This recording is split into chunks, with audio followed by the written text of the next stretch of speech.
All right, well, if you're just joining us, welcome to our webinar on how to have crucial conversations successfully. I'm Kirby Snee with Manufacturers Alliance, here with our two guest speakers to go even deeper into today's topic. I've got Samantha Perkle and Brickell Thompson. So again, both HR leaders. Very much excited to have both of you here and ask more questions. Glad to be here. Thanks for the invite. Thank you. Okay, so first one for you. Do you think manufacturers avoid some of these conversations out of fear, laziness, both? What do you think it is? I think it's a combination, not necessarily laziness, probably more fear than anything, just because they can get emotional. And, you know, if you're, depending on the type of individual that you're dealing with and how long you've let something go for, it's harder and harder and harder to come back from it. If you let somebody have a performance issue for so long and then now all of a sudden you're going to address it, it's the fear of how are they going to react to this. It's not necessarily, maybe a little bit of laziness because they don't want to deal with it, but I could see it going either way. Yeah. I say yes. It's both. It's not binary, and there's many other factors involved to be able to just parse out, is it this or that, and depending on what's going on, to be able to really nuance why a leader made a certain decision. That, you know, we could have the external competitive landscape is impacting it, availability to resources, how that leader themselves is actually equipped to deal with the situation at hand. There's a lot there. So I think it's being careful not to label or judge, but to seek to understand. Yeah. I think understanding is the big part of it. Yeah. Mm-hmm. Yeah, I know that I have certainly been guilty of what you were talking about in terms of waiting a little bit, and then a little bit turns into a long time, and I'm overthinking it, and it's like I should have just worked with HR and practiced a little bit and then had the conversation, right? Good plug. Thank you. Okay, I wanted to ask you about, I was thinking about old school management, and I was thinking about this saying as I was preparing for the conversation. I've heard this before. I don't care how you do it, just do it. Thankfully, I don't hear it as much these days, but I still hear it. So do you think that makes some managers kind of emotionally illiterate because they're not paying attention to how you feel about it? Just get the job done? That's a great question. I think part of it, yeah, but we're dealing with feelings. Feelings are difficult. It's a human element, so I don't care how you do it, just do it. I've heard it, not as much as probably most have. But, you know, with organizations, I know a lot of organizations are looking more into emotional intelligence training for managers and leaders, and looking at our hiring practices to say, you know, how are we hiring the best candidates? From a manager perspective as well, because you're looking at, do they have the people skills to be able to tackle these issues that come up, be able to have conversations, can they communicate? So I think there's a lot more to it than just go do it. Exactly, which is why I think it's part of the problem. Because if that's all you do and that's all you're thinking about, you're missing so much.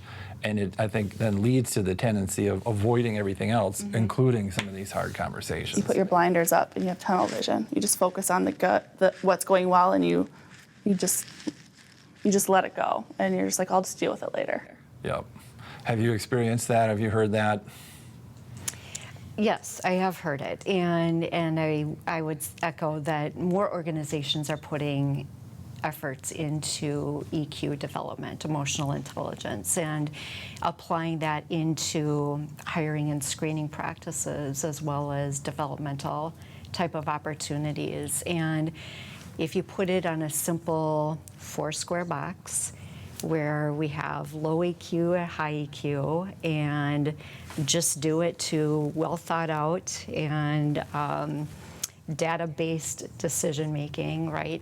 We can plot these 4 squares and see it happen. Now the thing is that individuals that have low EQ can rise up and be like, hold on, I need to gather more data. I need to take the time to really think this through. And we can also see high EQ individuals show up in the lower end of just get it done. So it's the fact that we've got, we've got time, we've got resources, and we've got budget and quality involved.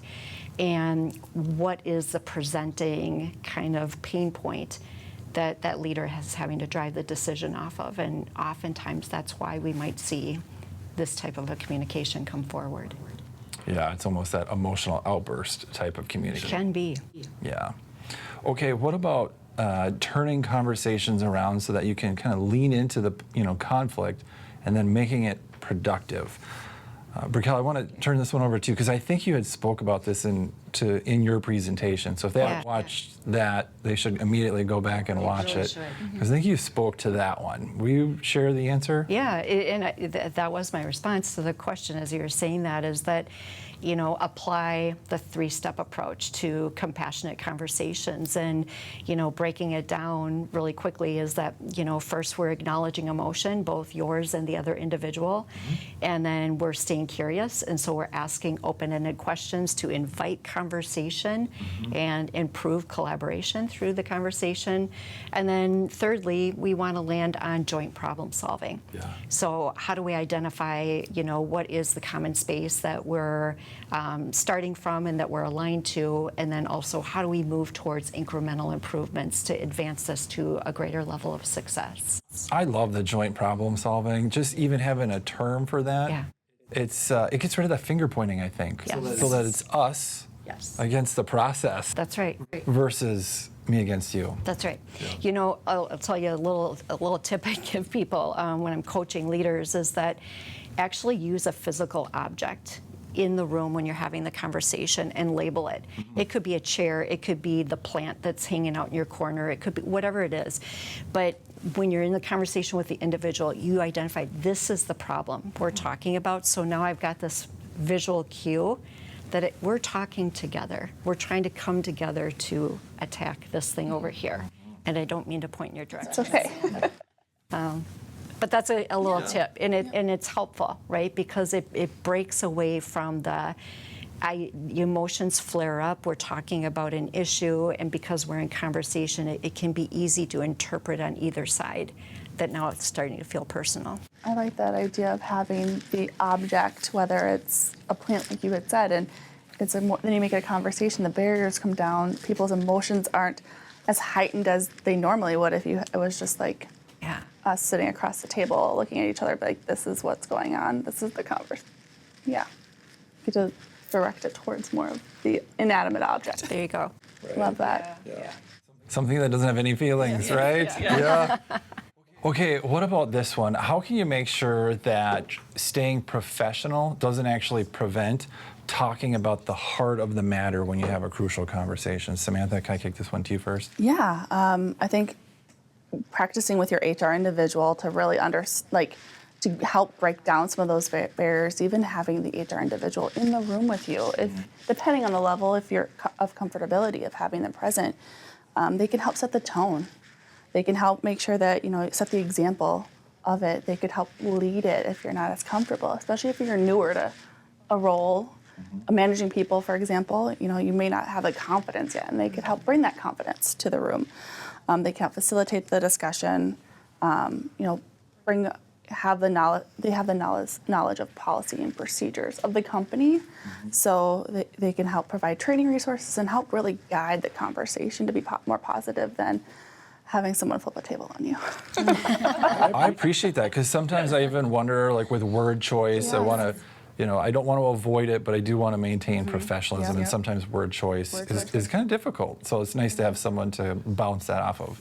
And to have that another person's energy in the room, I think also helps kind of bring it down a couple notches. Word choice, emotion, all of that all come into play. And having try to have somebody who's calmer with you, especially if it's a heightened emotion conversation. But I have found that definitely helps, is I will have somebody who's more calm and has that energy that going into a tough, crucial conversation to kind of bring it down a couple notches. Yeah, that's good. Here's how I look at it, is that if you hold a leadership role in a company, you do not have a choice. You do not have a choice to not be professional. And if it might be a situation that might trigger or activate you, or you're not prepared for it, of course, consult somebody who can help get you ready for that. That could be your HR partner. It could be a mentor. It could be a professional coach. But you're working for an organization that is compelling you to bring professionalism into your relationships and into your conversation. If that's something you struggle with, find the help that's needed. So then this next question builds on that. Okay. What's given you, and maybe there's a personal example, the guts to speak up, even though it's difficult? Well, when we did the taping, I revealed that I've been part of that 89% that doesn't. And it was acknowledging that there's a framework that you can put into place. And once that was revealed to me, it's become more comforting in knowing that there is a process here, and the process has meaning and validity to it. And so once I got started, it became less about emotion, even though emotion is identified, but it was more around how do we solve together and get to a better place. And to me, that's the compelling part of it, is that I want to have good working relationships. I want to help the company be successful. And if this is a pathway to get there, awesome. Yeah. It comes back to there's a process for everything. I'm so used to that on the continuous improvement, operational excellence side. Of course, it applies here too. Of course.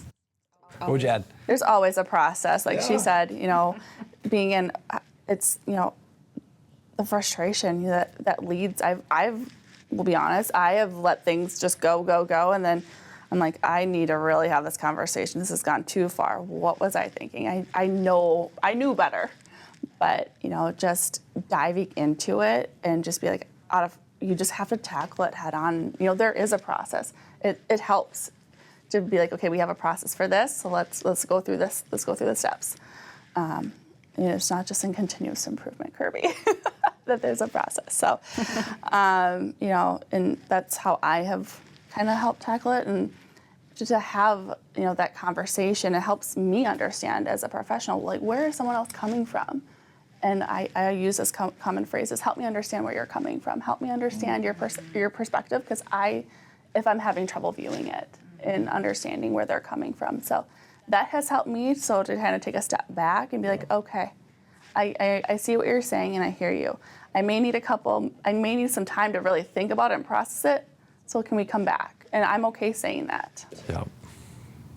What's another way to say help me understand? Because I've been told by other leaders that is HR speak, and that sometimes can get someone to have that frontal cortex not as highly functioning as it should be. What's another way to say that? Yeah, well, what got you to this conclusion, or what brought you to this decision? Yeah.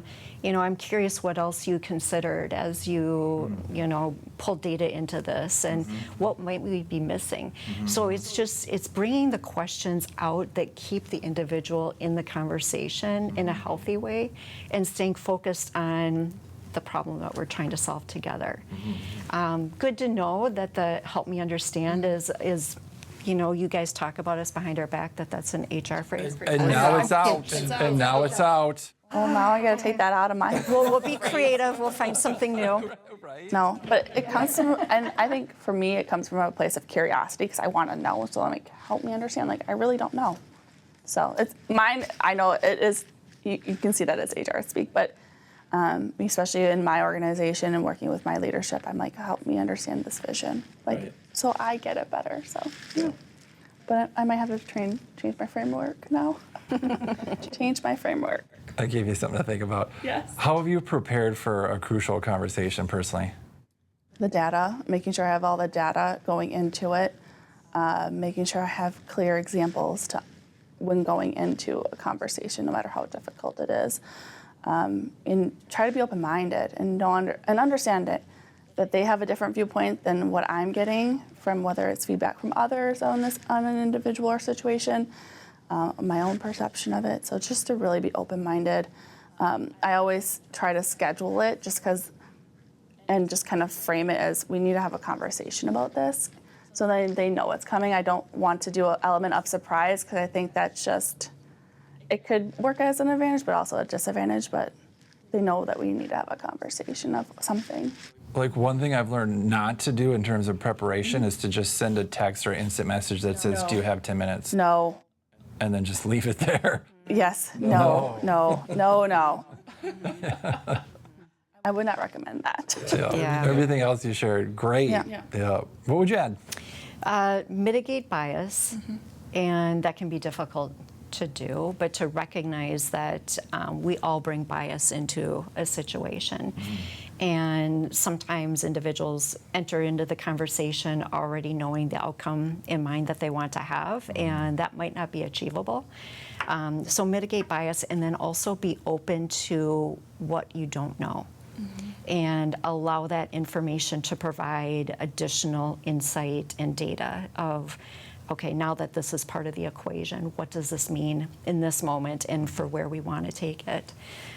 So those are two other things I would give kind of an encouragement for people to consider. Yeah, I've always thought, a good character trait of a good manager is someone that's unassuming. They go and look at the data, they talk to the people, they walk the process, go to the Gemba, take it all in, and then form conclusions versus jumping right to the conclusions, have the bias kick in and say, I already know how this is going to end. Yeah. Well, this has been great. Thank you both so much. Thank you, Samantha. Thank you, Briquel, for sharing. Thank you. Yeah, thank you.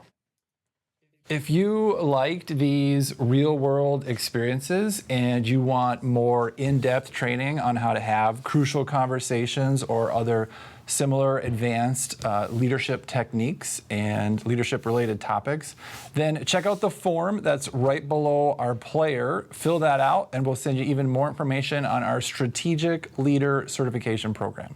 Thank you very much for watching. We'll see you next month.